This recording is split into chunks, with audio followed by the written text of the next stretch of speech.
Setting up a shrimp tank can feel daunting and prohibitively expensive. Here's a few tips that I wish I had known years ago to make it more affordable and simple. When I first got into the shrimp keeping hobby, I was dramatically overspending on substrate. Specialized substrate is absolutely not necessary for Neocaridina shrimp. Caridina shrimp are a different story, but I'm focusing on Neocaridina shrimp in this video. The two products on screen are both aquarium sand that work amazingly in shrimp tanks. The difference is, one of them is nearly 3 times more expensive than the other when calculated by the pound. The sand on the right is play sand for sandboxes, but if you give it a thorough rinse, it works perfectly. I use it in multiple of my tanks, and I spent less than $5 for a 50-pound bag. One of the tanks you're about to see is using the fancy and expensive sand, and one of them is using the cheap play sand. Can you tell a difference? I definitely can't. These same principles apply to gravel.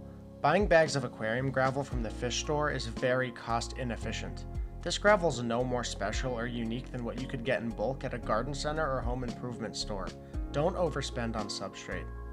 As a quick note, if you want to grow root plants in your tanks, you can include a layer of topsoil from your local garden center underneath the sand or gravel layer.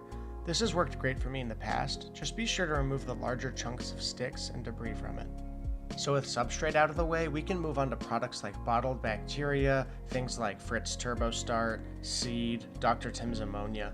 These things are absolutely not required to cycle an aquarium. This cost can be negated almost entirely. The way I cycle my tanks is by ghost feeding them. This method is simple. You essentially just feed the tank as if there are already shrimp in it.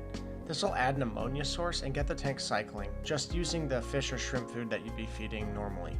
So with our substrate in and our tank cycling, we can move on to lighting. Aquarium products have become much more competitive over the last few decades, which is a great thing for consumers. For the vast majority of hobbyists, the cheap aquarium lights on Amazon work fantastically. Here's some of the ones that I use with excellent success.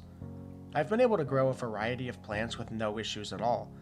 If you want to grow more specialty plants, make sure to do your research, but for the majority of people watching this, these cheaper lights will work fantastically. It's also worth noting that if you are lighting multiple tanks at once in a confined area, LED strip lights work great. They're cheap and can provide lighting to multiple tanks with ease. Here's what my setup looks like, and all of these lights combined were about $60 US. Last but not least, we're talking about filtration. Now, filtration is a very inexpensive aspect of the shrimp keeping hobby for me personally. Sponge filters are unbelievably cheap and have done extremely well in my shrimp tanks. These filters you're seeing here were sold in a 4-pack for a total price of just under $14. Now that's less than $4 per filter. There's no sense in spending $20 to $60 on filtration for a simple shrimp tank, especially given how effective sponge filters are. That's going to do it for this video. I hope these tips have saved you some money and enabled you to explore this hobby further than you thought was possible before.